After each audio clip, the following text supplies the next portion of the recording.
বাবু ভাই আর একটু সাইড জায়গাটা ওকে। আমার বক্তব্য নিশ্চয়ই খেয়াল করেছেন।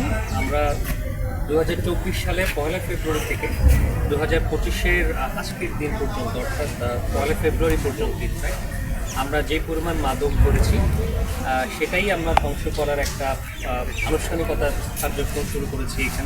এখানে সর্বমোট 74 কোটি 31 লক্ষ টাকার মাদক আছে।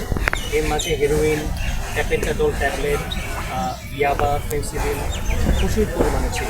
যদি একটু সংখ্যা উল্লেখ করতে চাই, এখানে ইয়াবা ট্যাবলেট ছিল প্রায় 9,000 পিসের মতো, ট্যাপেন্টাডল ট্যাবলেট ছিল প্রায় 1 লক্ষ পিস, এবং পাশাপাশি এর সাথে এলএসডি ছিল প্রায় 56 বোতল।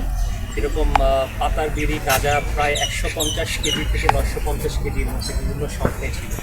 তো মোটামুটি যেটা আমরা উল্লেখ করতে চাই, মাদকের সংখ্যা যেটা আপনারা দেখছেন এবং যেটা আমি বলেছি প্রায় 74 কোটি টাকা, এটা যে চাহিদা, যে পরিমাণ মানুষের যারা আসক্ত বা যারা সামাজিকভাবে আমরা যেই একটা যুব সমাজের মাঝে যে একটা কয়েল নেশার একটা প্রাদুর্ভাব দেখেছি অনেক আগে থেকে, এটাকে যদি আমরা নিয়ন্ত্রণ করতে চাই তাহলে সেই পরিমাণটার সাথে যে খুব বেশি হয়ে গেছে তা বলা ডিফিকাল্ট বা তা বলা যাবে না।